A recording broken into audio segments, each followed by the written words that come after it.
Perfect. Shows we're live on YouTube and Facebook. So let's just check and make sure that it's alerting people that we are.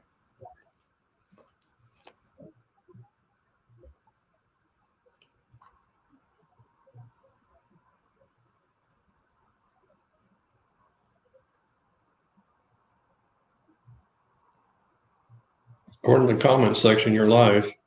Oh, perfect. Awesome. Okay, I'm just going to finish sharing this out and then I can get us kicked off and started. Yeah, there's Parker. You can always count on him. At least for these broadcasts. I don't know about the soup that you rave about. I haven't tried yet. What? You haven't had it? Parker, send her a cup of soup to her house. She needs it bad. You'd think that he would have by now, right? Somebody that was looking out for me.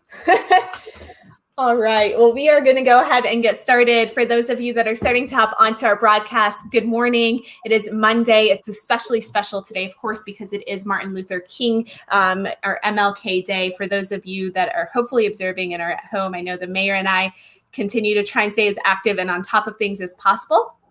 And so we just wanted to make sure that although it is a holiday that we still hop on here and still provide you with some information and updates on things that you should know. But I did want to start off with this quote that was already posted on our Facebook, and this was by MLK. And his quote was, "Freedom is never voluntary, given by the oppressor. It must be demanded by the oppressed." So just wanted to start off today's broadcast with that. And of course, to recognize the significance of today and the important contributions he did, not only in regard to civil rights and individual rights as well. So as you are hopping onto this broadcast, please do me the favor of starting to give us some thumbs up, maybe some comments and compliments. We want to know who you are that's tuned in with us. And as you are starting to do that, I'll get us kicked off with the basic housekeeping that I always do. I am Juliette Abdel, President and CEO of the Westminster Chamber of Commerce, and we continue to bring to you live broadcasts on a daily basis. The video section here on our Facebook page holds them back from March until today. It is also streamed on our YouTube channel, Westminster Chamber of Commerce, where you can find a number of videos to just, eat your heart out during, especially if you have the day off today. Why not? Binge watch. So if you are a first-time viewer, make sure that you hit the like button, you hit the notification so you can get those alerts when we go live into the future. And of course, if you are a returning viewer, thank you so much for doing your part by staying informed about the resources and information that's out there, and also sharing this in your network. We appreciate not only you staying on top of things, but also spreading the message so everyone is on the same page during this time. I'll go ahead and start pulling up comments that I see. I see one coming to us from Parker Brown. Good morning to you, Parker. Thank you for hopping onto this broadcast. And now that the mayor has already said, I'm going to be waiting on that soup until you send it over to me. I also see our board chair, Peter Brissett, hopping on here and sharing a quick good morning message. And also Dave Carpenter. Thank you, Dave. Thank you for hopping on to this broadcast. Terry Fisher. Thank you, Terry, for hopping on here. And Tara, Tamika, and so many others. Good morning to you all. Now, this comment section of the page is where you can engage with us. We want to know what your comments are, what your compliments are. As the mayor starts discussing items, he will be providing us with information. If you have questions related to that information or just big picture for us, he generally has a great sense about what's going on in the community, of course. Type that into the comment section and we'll be able to answer that after his updates, of course. So familiarize yourself with the comment section, because that is where we will turn for those questions at the end of the broadcast. And Mayor, I think with that, I'll go ahead and turn this over to you to get us started and kicked off. All right, Juliette. Good morning, everyone. Parker, Peter, David, nice to see you all again this week. Some information, some is very disturbing of some of the things that have occurred this past week.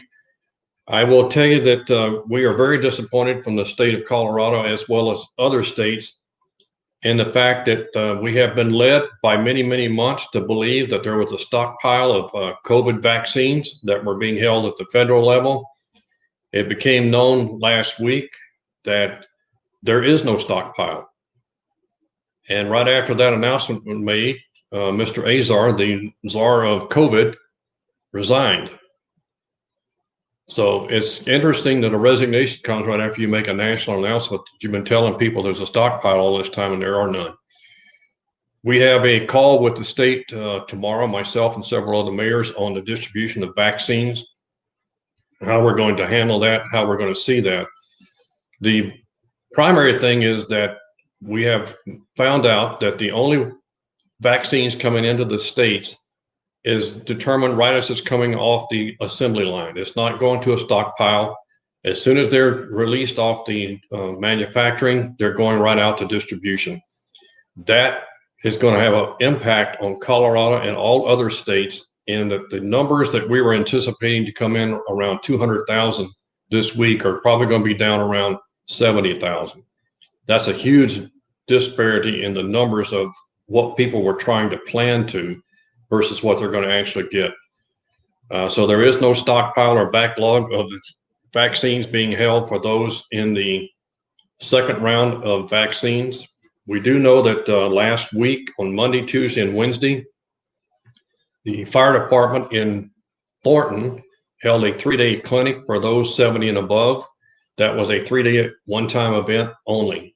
There has been no decision and with Health One or anyone else to hold another clinic. What I will tell you is there's a lot of stuff going on around the COVID area. First of all, the test facility that we talked about last week over by Fat Cats, that did open on Tuesday of last week.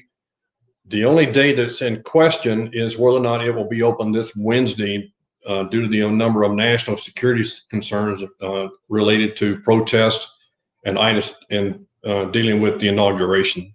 So that site may not be open on Wednesday, but it's anticipated to be open every other day. It is open today. We are seeing some comments that came in. I had a conversation with the county manager for Adams County last week. They are anticipating that they're going to open up a vaccine site in 3 different locations in Adams County. One of those was scheduled to open this week, but with the reduction in vaccines, I don't know if that's still going to happen. The Gaylord property will be the first place that they're going to open up. Again, these will not be drive-throughs. You will have to get out and go in, register information, because they also have to schedule you for their second shot at the time they're doing it. Anyway, the Gaylord property will be the first one to open. The second one that's planned to open is the Government Center out in Brighton. And the third one that is scheduled to open up will be the Human Services Center in Westminster off 116th and Pecos. Depending on how soon they can confirm vaccines being available, they will open it up. My recommendation to you is keep an eye on the Adams County website as to when they will open those, but at least one of those was anticipated to try to open this week. They were hoping to have all of them open this month. Talking about our COVID and the vaccines, again, keep an eye out. We do know that the CDC has now moved the 70 age limit down to 65. It makes no sense to me to keep reducing that number when you can't produce the number of vaccines you need already, even in the 70 age group. But that's up to the CDC. My concern about is whether or not we can, even with the incoming president indicating he's going to use the War Powers Act to try to increase the vaccine production, that could take several months to really get geared up to where they start having significant numbers coming out. Let's talk about the test center again. That is open today. Staying with COVID right now, as of a few minutes ago, our Adams County numbers were 535.6 with a 9.0 positivity rate. Let me pull up the number real quick. In Adams County on the 11th, that number was 630.8 with 11.2 positivity. So we are down almost 100 points and down about 2 points on positivity for Adams County. Now, Jefferson County on the 11th was 431.2 with a 6.6 positivity rate. Today, they are at 437.3, which is a slight uptick in the infection rate, but the positivity rate went down to 5.9. So those numbers continue to bounce, as we've said they will. Still don't have big surges. I will tell you, in my meeting last Thursday, all 4 hospital groups have space within the ICUs and within your COVID wards. at least one of those hospitals was down to only 3 patients in the COVID ward. So that's continuing to improve. Moving over to some pieces that we've seen, Pitkin County announced last week that the county has moved itself back into red status out of orange because of the number of infections that they have and the rise in positivity rate as well. So Pitkin County is the only one that has voluntarily moved itself. The state did not do it. So we don't know if this is going to continue, but as we do every day, we watch these numbers. We're going to meet with the governor's staff about vaccine distribution and how that's being determined. We have been told that they're going to reduce the number going to senior care facilities because they're not getting them done fast enough and putting them out to other areas. Depending upon who your service provider is, whether it's Kaiser, Centura Health, Health One, whoever, you may start to see people in the 70 and above age group starting to be scheduled for their vaccines. That's being done by the individual health groups. I have not heard anything that Kaiser has started to put those lists out yet, but I can't confirm that if that's true or not. So if you are a Kaiser patient, all I can tell you to do is try to call Kaiser and see if they have started to collect reservations for the vaccines. But I can't confirm that they have or have not. Going to our 5-star program, we know that several restaurants in Westminster received their updates and their inspections last week. Parker being one of those, went through the inspection and was given okay for 5-star. It's important that those of you who are interested in that try to proceed with that, because if the county goes back up to red, that still allows you to stay in the orange space. And if those of you have started to see your back open again, I don't think you want to go back down to that closed level. So it does have a benefit if you get into the 5-star program. I know Parker said it was very easy to get into the program. So the inspection was very quickly done and very professionally done. So they're back into that area. I received word over the weekend from Adams County, from the county manager, that they anticipate opening up the pre-app website on January the 21st. Whether they have received the 5-star program approval back or not, they're going to start taking pre-app starting on January the 21st for Adams County. So those are probably the big updates. Before I forget, there is no council meeting tonight because of the Martin Luther King Day. If you look around the states and around the country, there's a heightened level of security at all of our state capitals and at the federal level, looking at the updates of security. And this continues to be a concern for all of us on protecting the ability of the United States Congress to make a proper transition into the new administration. Right now, Ms. Juliet, that's kind of a short update. There's not a lot of changes. We've seen some positive sites. We are seeing our numbers. Even though we had a short uptick in Jeffco, our numbers are still going down. But in order to get out of red and get into the full orange status, we have to get below 350, and it has to stay there for at least 7 consecutive days before anybody who has 5-star approval could move down to orange. So we want to continue to push the numbers. People need to continue to watch the opportunity for their vaccines if that's what they're going to do. And then those of you who have not had a test or need one, remember you have one in your local community now in Westminster to get the testing. We understand that there will be a inquiry coming out to some of the municipalities from CDPHE about setting up mass inoculation sites. We do not know how soon that request will come out or what their criteria will be. The issue with mass inoculation sites is they have to hold everyone for at least 15 minutes after you receive the injection to make sure that there's not a reaction. Now, anything from mild aches to people who have an allergic reaction could happen. We're not hearing big numbers of that. There have been some, but that's on a national level. So those things will continue to be discussed with the local municipalities. But again, our biggest constraint on this right now is the lack of available vaccines to meet the numbers and the demand for it. Again, I don't see that number changing even under the War Powers Act, for the next couple of months, they just can't gear up that fast. And that hasn't taken place yet. And it was kind of interesting as the current administration was telling everybody there was a big stockpile and they were going to go ahead and jump the gun on what the incoming inaugurational group said they were going to do, only to find out that what they were telling us was, in fact, not true. They did not have a stockpile. So everything is just being used as fast as it's coming off production lines for right now. So, Miss Juliet, I don't see any questions other than all the information you've been pushing out in the comment section. But if there's any questions, let's try to help them out and answer as many as we can. Of course. Well, thank you so much, Mayor Atchison. And for those of you that are just now hopping on, happy Martin Luther King Day to you. The mayor has provided updates on the 5-star, on the new testing site that's here, on vaccines, and the numbers as it relates to COVID. He's also gone in a little bit more detail on some of the astonishing facts that we've learned about vaccine availability and the numbers that might be coming to our community, and a little bit of positivity along the way. So I'm not going to discount that. I see with us Mike and David. I also see Lalenia, Councilor Bowles is on here, and Wayne Anderson. So many people have hopped on.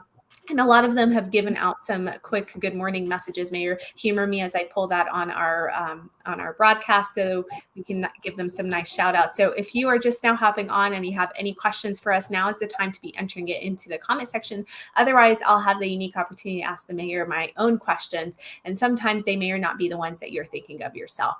We also have another quick message, of course, from Terry Fisher. And then let me pull up Councilor Bowles' comment as well. Thank you, Councilor, for tuning in. I always enjoy seeing some of our counselors on this broadcast as well. And yet, I think there is one update there from me. He's talked about that there is a virtual application place for Kaiser. Yes. Wayne has said that Kaiser has developed a virtual vaccine line. So if those of you are in the Kaiser network, or maybe some of your anyone that's connected to you that may be eligible for the vaccine, which they've lowered the age now from 70 to 65, then they might look into the virtual vaccine line that's there.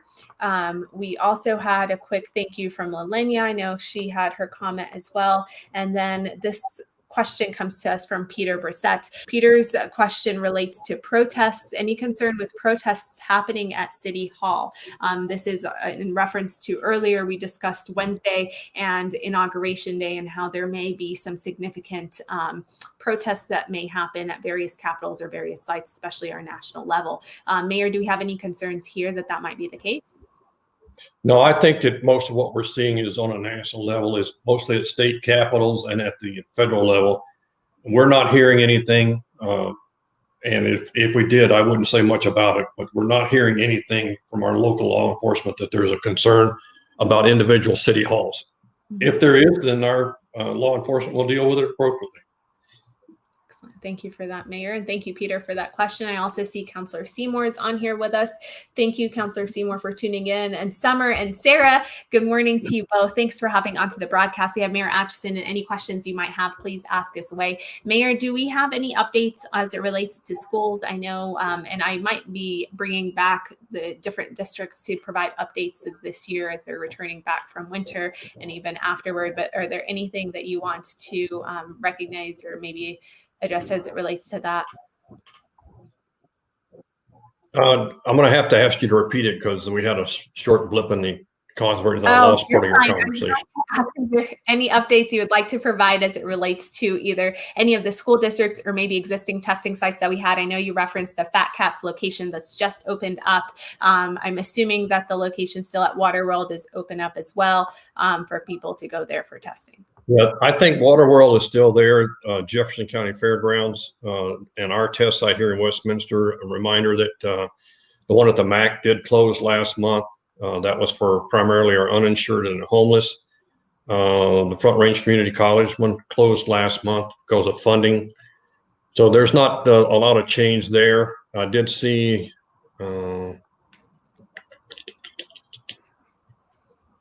I thought I saw another item on there from school districts. A number of the school districts are starting to return later this month, starting to go back. I know Westy has planned to go back to in person. I think there's still going to be the issue from COVID. I'm not sure where the state's going to end up on this. I know I talked to a couple of teachers over the weekend, and the statewide testing that the students have to go through on an annual basis is coming up. Whether or not parents are going to be comfortable enough to let them, some of that testing may be able to be done virtual, but some of it they demand that they be proctored and in person. I'm not sure where the state's going to end up on that. I think there will be a lot of confusion about parents allowing students who have been typically remote going back in for a day of testing. Uh, that could be an impact to the schools. If they don't participate in the testing, that does have an effect on their numbers and their funding. So I think the state and the school districts and the education department here are going to have to work out some issues, but that's not something that I typically track.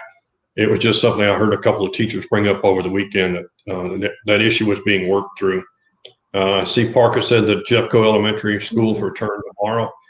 I'm not sure of what all divisions of schools, whether it's high schools, elementary, or middle school. I think it's different in different parts of the schools and what numbers they may or may not have in there. I think a big concern is still with the educational areas, being our teachers, staff at the schools about returning, especially if they have health concerns of their own. So I just don't have enough information to give you something realistic about the schools at this point. Oh, that's okay. I figured I'd give you something off the cuff. And what we'll likely do is bring back our 3 school districts. We've had our superintendents in the past very early on share kind of what they were doing as it relates to COVID and how they adapted and the level of safety that they've provided not only to their faculty and their teachers and their students. So now might be a good time to bring them back around so that way we can be able to ask them some questions for those of you parents that are interested in finding out more information. We also have our Shop Local campaign that's just kicked off to it today, the We Love Westy sweepstakes. So more information about that is on the westminsterchamber.biz page. For those of you that do not know, that's a shop, dine, or do business locally campaign that offers an up to a $5,000 cash prize if you do business with those participating merchants. So please consider helping those businesses by putting your money where your heart is and also have a chance at $5,000 in cash. So it looks like we do have a question that's come to us from Dave Carpenter. I'm pulling it up onto the screen and I'll just take a second to quickly read it because I know it's a nice paragraph. And then Mayor, I'll have you answer if that's okay. Dave is sharing that listening to last Monday's City Council, there was a resident who left a voicemail that was rather profane and slanderous to a council member. It was angry, and it seemed like they were calling a counselor out. Has this Westminster PD increased security around the council members in light of this voicemail? And I'm not sure the incident that Dave is referencing, but it would appear that there may have been something that transpired at the last meeting. If you have any update that you can express or maybe address, Mayor? Sure. David, here's how I'm going to answer this. If that was a law enforcement had done anything, I would not divulge it. That would be a security potential issue. What I would tell you is the person called in under their First Amendment rights. They made a pre-recorded message. We are required by law to allow that because it's public comment. We may or may not agree with comments that come in through that process, but I would tell you this is not the first time.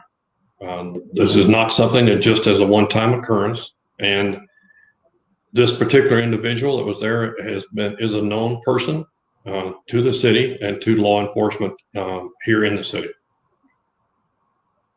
Right. Well, thank you, Dave. And I knew that was going to be a little bit of a touchy answer given that there's PD involvement that's there, Mayor. But Dave, I hope that answers the question. There's sometimes a lot of topics that spark rather disgruntled individuals. So let's make sure that we still maintain a level of decency when we are interacting with those in the community and those that are obviously representing us at City Hall. So Mayor, I know you already shared that there's no meeting that's this evening. It looks like our numbers are fluctuating, but overall it's been going down as it relates to COVID on both the Adams and Jeffco side.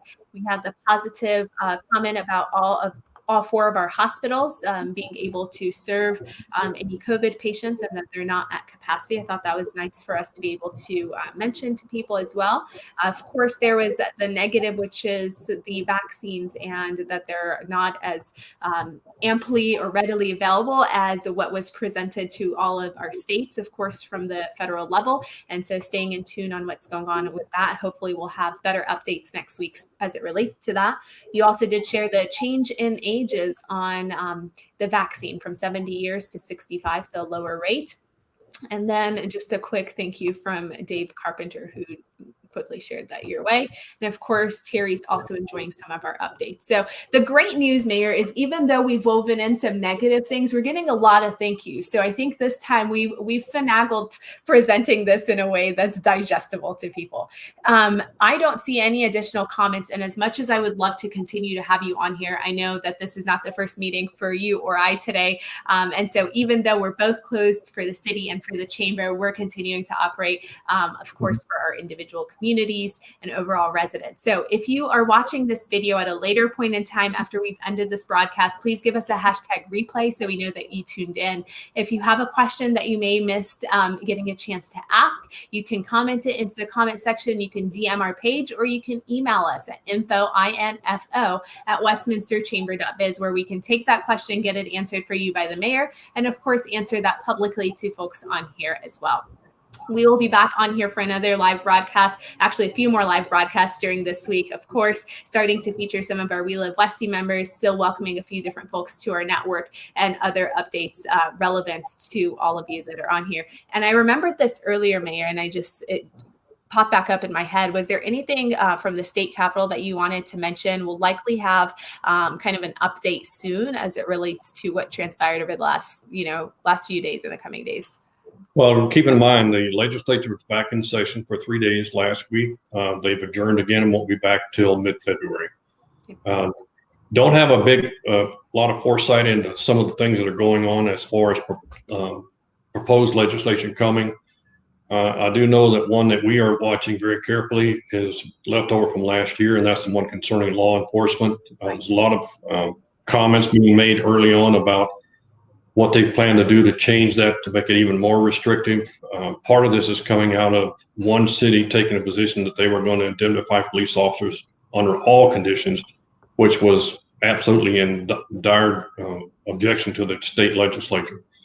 We're not sure how far that's going to go, but it's something that we will watch because we want to make sure that our citizens are protected, but also people in law enforcement are given the proper due that they are due. Okay, great. Well, thank you so much for that, Mayor. And I'm so glad I remembered that off the top of my head.